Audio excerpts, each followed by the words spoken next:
தந்தை மகன் தூயாவின் பெயராலே ஆமேன். லூக்கா எழுதிய நற்செய்தியிலிருந்து வாசகம். அதிகாரம் 4 இறைவசனங்கள் 38 முதல் 44 முடிய. அக்காலத்தில் இயேசு தொழுகை கூடத்தை விட்டு சீமோன் வீட்டிற்குள் சென்றார்.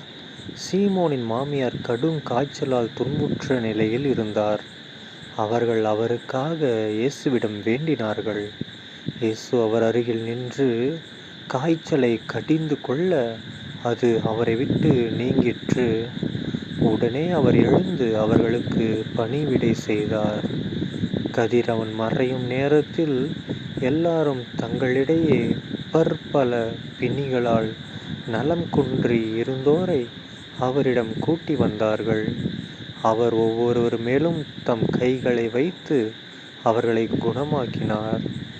பேய்களும் நீர் இறைமகன் என்று கத்திக்கொண்டே பலரிடமிருந்து வெளியேறின. அவர் மெசியா என்று பேய்கள் அறிந்திருந்தபடியால் அவர் அவற்றை அதட்டி பேச விடாமல் தடுத்தார். பொழுது விடியும் வேளையில் இயேசு தனிமையான ஓரிடத்திற்கு புறப்பட்டு சென்றார். திரளான மக்கள் அவரை தேடிச் சென்றனர். அவரிடம் வந்து சேர்ந்ததும் தங்களை விட்டு போகாதவாறு அவரை தடுத்து நிறுத்த பார்த்தனர். அவரோ அவர்களிடம், நான் மற்ற ஊர்களிலும் இறையாட்சியை பற்றி நற்செய்தி அறிவிக்க வேண்டும். இதற்காகவே நான் அனுப்பப்பட்டிருக்கிறேன் என்று சொன்னார். பின்பு அவர் யூதேயாவில் உள்ள தொழுகை கூடங்களில் நற்செய்தியை பறைசாற்றி வந்தார். ஆண்டவரின் அருள்வாக்கு. கிறிஸ்துவே உமக்கு புகழ். அன்பான சகோதர சகோதரிகளே, இன்று பொதுக்காலம் 22ஆம் வாரம் செப்டம்பர் 4ஆம் தேதி 2024ஆம் வருடம் புதன்கிழமை. இன்று நற்செய்தி பாருங்க, நம்ம இயேசு கிறிஸ்து ஆண்டவர் நமக்கு இயேசு கிறிஸ்து ஆண்டவருடைய இந்த நற்செய்தி மூலமாக நாம் ஒரு 3 விஷயங்களை தெரிஞ்சுக்க போகிறோம். முதல் விஷயம் என்ன அப்படின்னா, ஏசப்பா சீமோனுடைய வீட்டுக்கு போகிறாரு. அந்த சீமோனோட மாமியாரோட காய்ச்சலை குணப்படுத்துகிறாரு. ஆனால் பாருங்கள், ஏசப்பா வீட்டுக்கு போனாலும் குணப்படுத்தலை. வீட்டுக்கு போனோன்னா அவருக்கு தெரியும், இந்த அம்மா படுத்த படுக்கையாக கிடக்குது, நோய் குணப்படுத்தலாம் தெரியும். ஆனாலும் சீடர்கள் என்ன கேட்குறாங்க, அவருக்காக இயேசுவிடம் வேண்டினார்கள். கேட்டுக்கிட்டாங்கன்னா கூட சொல்லலை. ஏசப்பா கூட அவ்வளோ ஃப்ரெண்ட்லியாக ஜாலியாக பழகியிருந்தோம். அவங்க என்ன பண்ணாங்களாம், வேண்டினார்கள். இயேசுவிடம் வேண்டினார்கள். வேண்டனோடனே அவர் என்ன பண்ணுவார், டே காய்ச்சலை ஒழுங்காக ஓடிடு அப்படின்னு காய்ச்சலை கடிந்து கொள்ள காய்ச்சல் ஓடிடுச்சு. ஸோ நம்ம நினைக்கலாம், நான் டெய்லியும் கோயிலுக்கு போகிறேன், ஏசப்பா என் கூட தான் இருக்காரு, நான் எதுக்கு அப்படி இப்படின்னு நான்லாம் கேட்டாலே கொடுத்துருவாரு அப்படி இப்படின்னு நினச்சிட்டு இருக்கக்கூடாது. என்ன இருந்தாலும் என்ன பண்ணணும், வேண்டணும். கேட்டால் போதாது, கேட்குறது வேற, வேண்டுறது வேற. ஓகேங்களா? மன்றாடி வேண்டணும் அப்படின்னா கண்டிப்பாக எல்லாமே கிடைக்கும். ஓகேங்களா? அப்படிங்கிறதுக்கு இந்த நற்செய்தியே உங்களுக்கு ஒரு சாட்சி. ஏசப்பா கூட இருக்கும்போது அவங்க சும்மா கேட்டுக்கிட்டால் கூட போதும், ஆனால் அவங்க வேண்டி இருக்காங்க. ஸோ வேண்டினால் கண்டிப்பாக ஏசப்பா சடனாக குணப்படுத்துவார். ஓகேங்களா? அவர் ஒன்றும் போயிட்டு காய்ச்சலாக போய் 10 போடு அப்படிலாம் சொல்ல கிடையாது. காய்ச்சல் போது ஒழுங்காக ஓடிடுன்ற மாதிரி அவர் முறைச்சாரு. உடனே எல்லாம் ஆச்சு, காய்ச்சல் பறந்து போச்சு. உடனே அந்த அம்மா என்ன பண்ணிட்டாங்க, எழுந்து பணிவிடை செய்தார்கள். ஓகேங்களா? ஸோ தயாராக இருங்க.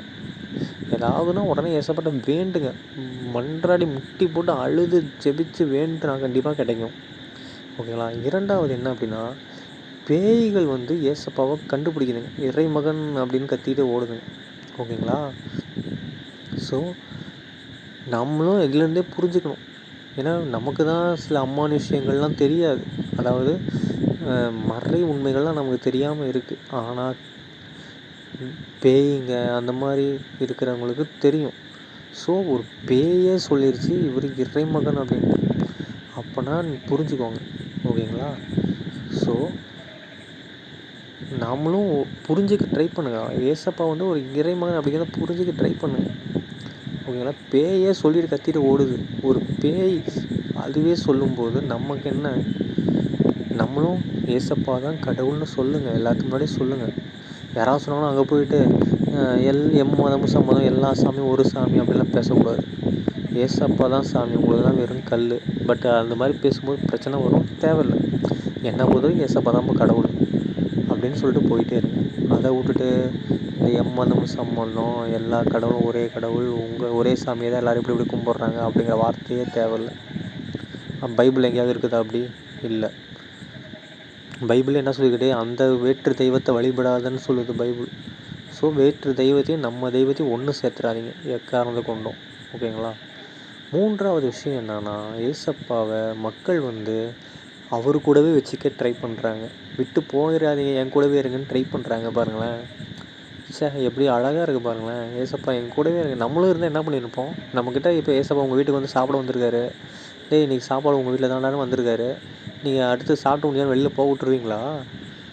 விட மாட்டோம்ல. ஏசப்பா நீங்கள் இங்கே தான் இருந்தாகணும், என் வீட்டில் என் கூடவே தான் இருக்கணும் அப்படின்ட்டு அவருடைய நற்செய்தியை கேட்டு எங்கே அவர் போனாலும் கூடவே நம்ம போயிடுவோமா இல்லையா?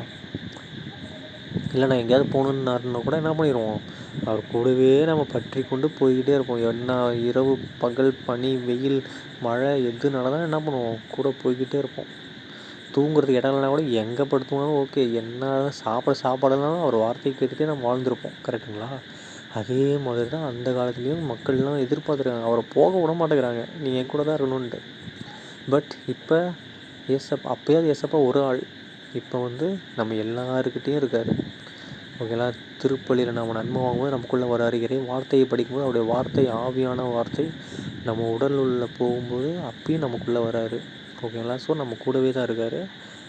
ஸோ விட்டுறாதீங்க. ஓகேங்களா? நேரில் இருந்த உயிரோடு, அதாவது உடலோடு என்ன மட்டும் தான் விடாமல் இருப்பீங்களா? ஒரு ஆத்மாவை நம்முடைய ஆன்மாவோட கலந்து இருக்கும்போது நம்ம என்ன பண்ணக்கூடாது, விடக்கூடாது. ஓகேங்களா? ஸோ ஏசப்பாவை விட்டுறாதீங்க, விட்டு போகாதீங்க. ஓகேங்களா? தந்தை மகன் தூயாவின் பெயராலே ஆமென். இயேசுவுக்கே புகழ், இயேசுவுக்கே நன்றி, மரியே வாழ்க, இயேசுவின் ரத்தம் ஜெயம். அல்லேலூயா, பிரைஸ் தி லார்ட்.